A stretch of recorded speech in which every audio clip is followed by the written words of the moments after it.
সাহসীরা কখনো খারাপের কাছে পরাজয় স্বীকার করে না। কী হবে ইংরেজিটি? দ্য ব্রেভ নেভার সারেন্ডার্স, ব্র্যাকেটে লিখেছি gives in to evil. Good afternoon to all. আশা করি প্রত্যেকে ভালো আছেন। আজও বেশ কয়েকটি নতুন নতুন সেন্টেন্স নিয়ে আলোচনা করব। আশা করি অবশ্যই এগুলো আপনাদের জন্য হেল্পফুল হবে। তাহলে চলুন ভিডিওটি শুরু করা যাক। আচ্ছা, এই সেন্টেন্সটা সম্পর্কে একটু বলি। দেখুন, the brave never surrender. Surrender এর পরিবর্তে ব্র্যাকেটে লিখেছে কি গিভস ইন, এটা ফ্রেজাল ভার্বস। ওকে, তা আমরা কিন্তু সারেন্ডার মানেও যা, গিভস ইন মানেও তাই। তাহলে আমরা লিখতে পারি the brave never gives in to evil. Okay, তোমার নামটি এখানে লেখো। কী হবে ইংরেজিটি? রাইট, ব্র্যাকেটের মধ্যে লিখেছি put down your name hair. Right মানে লেখা, পুট ডাউন মানেও লেখা। তাহলে আমরা রাইট না লিখে লিখতে পারি put down your name here. Okay, put down হচ্ছে ফ্রেজাল ভার্বস। বৃদ্ধ লোকটি ঘুমের মধ্যে মারা গিয়েছিল। The old man died in his sleep. আচ্ছা, ডাইডের পরিবর্তে আমরা কি লিখেছি? Passed away. পাস্ট অ্যাওয়ে মানে হচ্ছে ফ্রেজাল ভার্বস। ডাইড মানে মারা যাওয়া, পাস্ট অ্যাওয়ে মানেও মারা যাওয়া। তাহলে আমরা কি লিখতে পারি? The old man passed away in his sleep. Okay, প্রধান অতিথি পুরস্কারগুলো বিতরণ করেছিল। কী হবে ইংরেজিটি? The chief guest distributed the prizes. এবার দেখুন, ডিস্ট্রিবিউটেড মানে বিতরণ করা। আমি দেখুন ফ্রেজাল ভার্বস লিখেছি, গেভ অ্যাওয়ে মানেও বিতরণ করা।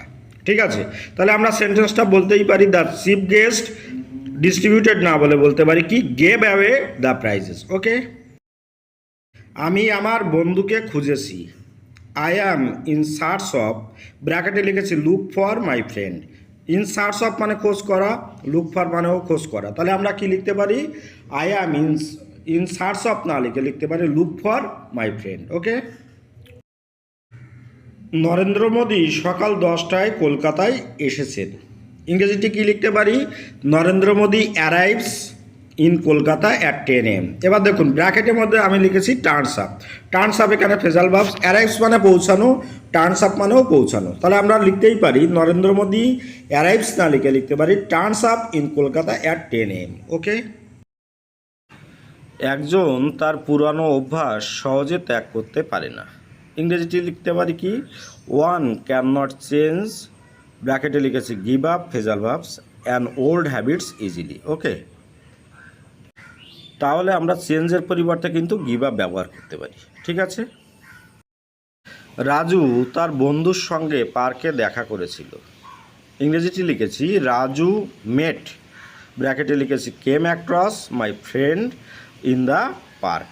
ওকে, এবার দেখুন এখানে মেট মানে হচ্ছে সাক্ষাৎ করা। তাহলে আমরা সেন্টেন্সটি লিখতেই পারি Raju came across his friend in the park. Okay, এবার দেখুন এখানে মেট হচ্ছে ভার্বের পাস্ট ফর্ম আছে, ওই জন্য কামের পাস্ট ফর্ম হচ্ছে কেম, কেম অ্যাক্রস কথাটি ইউজ করেছি। ওকে, মেয়েটি তার মায়ের মতনই হয়েছে।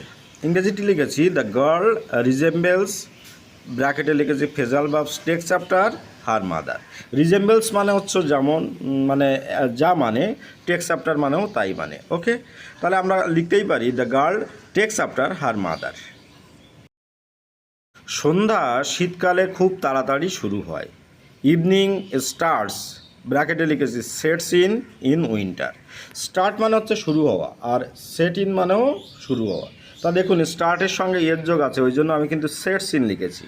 ওকে, তাই ট্রান্সলেশনটি এমন লেখাই যাবে যে ইভিনিং স্টার্ট না লিখে লিখবো sets in in winter. Okay.